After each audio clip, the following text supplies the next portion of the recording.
حضرت عمر رضی اللہ تعالیٰ عنہ حدیث کے راوی ہیں، مشہور حدیث جس کو حدیث جبریل کہا جاتا ہے، کہ آپ صلی اللہ علیہ وسلم کی محفل میں ایک شخص آیا، اور کیا تھا؟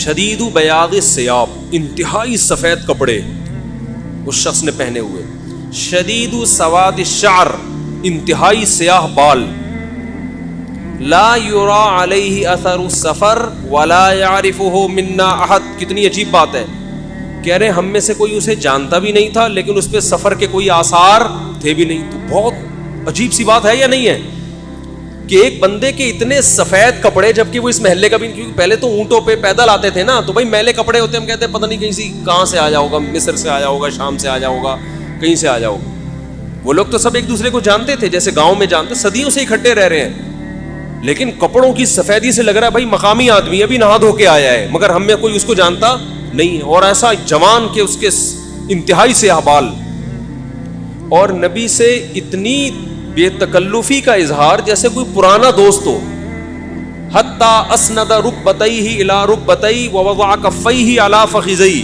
اپنے گھٹنے نبی کے گھٹنوں کے ساتھ ملا دیے، ایسے دو زانوں چپک کے بیٹھ گیا، اور اپنے ہاتھ اپنی یا نبی کی ران مبارک پہ رکھ دیے۔ تو کتنا عجیب منظر ہے، لیکن حضرت عمر فرماتے ہیں ہم میں یہ گویا حدیث کا مفہوم ہے کہ ہم میں ہمت نہیں ہوئی کہ نبی سے پوچھے کہ یہ کون ہے۔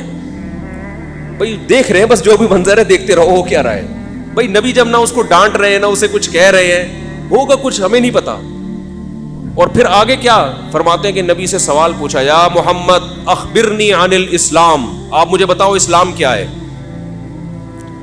تو آپ صلی اللہ علیہ وسلم نے بتانا شروع کیا، الاسلام ان تشہد ان لا الہ الا اللہ وان محمد رسول اللہ۔ سب صحابہ بیٹھے ہوئے ہیں، سب یہ منظر دیکھ رہے ہیں، مگر کسی کی ہمت نہیں ہے کہ وہ نبی کی مجلس میں پوچھ لیں۔ چپ کر کے دیکھتے رہو کیا ہو رہا ہے۔ بھائی دیکھ رہے ہیں کہ جب نبی کچھ نہیں کہہ رہے تو سب سے زیادہ اعتراض کس کو ہونا چاہیے تھا؟ نبی کو، تو نبی ہم سے زیادہ جانتے ہیں، تو جب وہ خاموش ہے تو ہم بھی کیا کریں؟ چپ کر کے بیٹھے رہے، آرام سے خاموشی سے بیٹھے رہے۔ اور پھر کتنا عجیب منظر کہ گھٹنے نبی کے گھٹنوں مبارک کے ساتھ ملا کے پوچھ رہے ہیں کہ اخبرنی عن الاسلام، آپ بتاؤ مجھے اسلام کیا ہے؟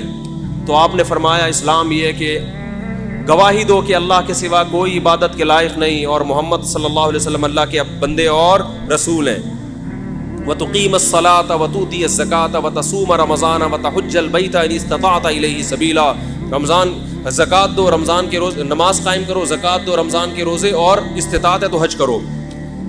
فرماتے ہیں اس نے کہا صدقتا، اے محمد آپ نے سچ کہا۔ حضرت عمر کہتے ہیں ہمیں اور عجیب، فعجبنا یسألہ ویصدقہ، بھائی سوال بھی پوچھ رہا ہے اور خود ہی کہہ رہا ہے سچ کہا، یہ تو امتحان لینے کے لیے آیا ہے، اور امتحان کس کا ہو رہا ہے؟ معاذ اللہ پیغمبر صلی اللہ علیہ وسلم۔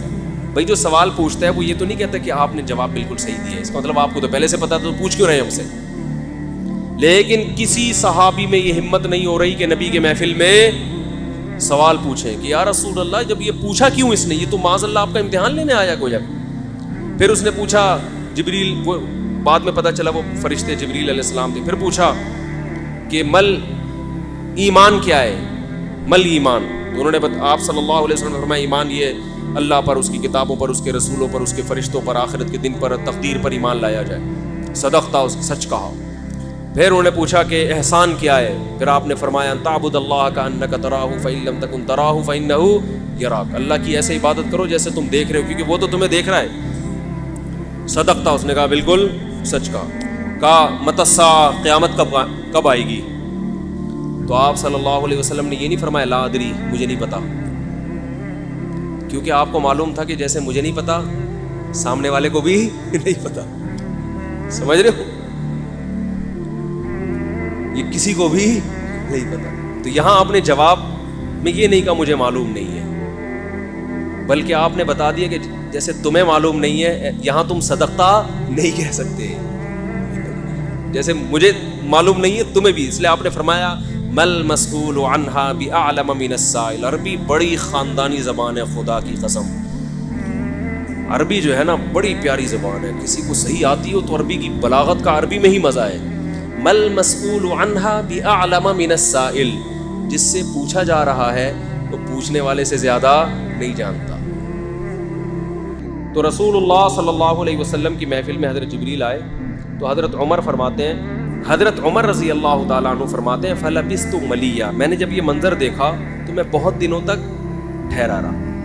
یعنی کچھ دن گزرنے کے بعد بھی حضرت عمر کی ہمت نہیں ہوئی کہ نبی سے پوچھے کہ یا رسول اللہ یہ کون تھے، یہ کیا ہے احترام، کہ بھئی ایسا نہ نبی صلی اللہ علیہ وسلم ناراض ہو جائیں. خود کیوں نہیں بتا رہے بھئی، یہ اہم بات ہوتی تو آپ صلی اللہ علیہ وسلم تو خود معلم تھے، خود بتاتے. تو فرماتے ہیں کچھ دن کے بعد خود نبی نے مجھ سے پوچھا کہ عمر جانتے ہو وہ شخص کون تھا؟ میں نے کہا اللہ اس کے رسول ہی زیادہ جانتے ہیں. فرمایا ھذا جبریل اتاکم یعلمکم دینکم، یہ جبریل تھے، انسانی شکل میں آئے تھے تمہیں تمہارا دین سکھانے کے لیے.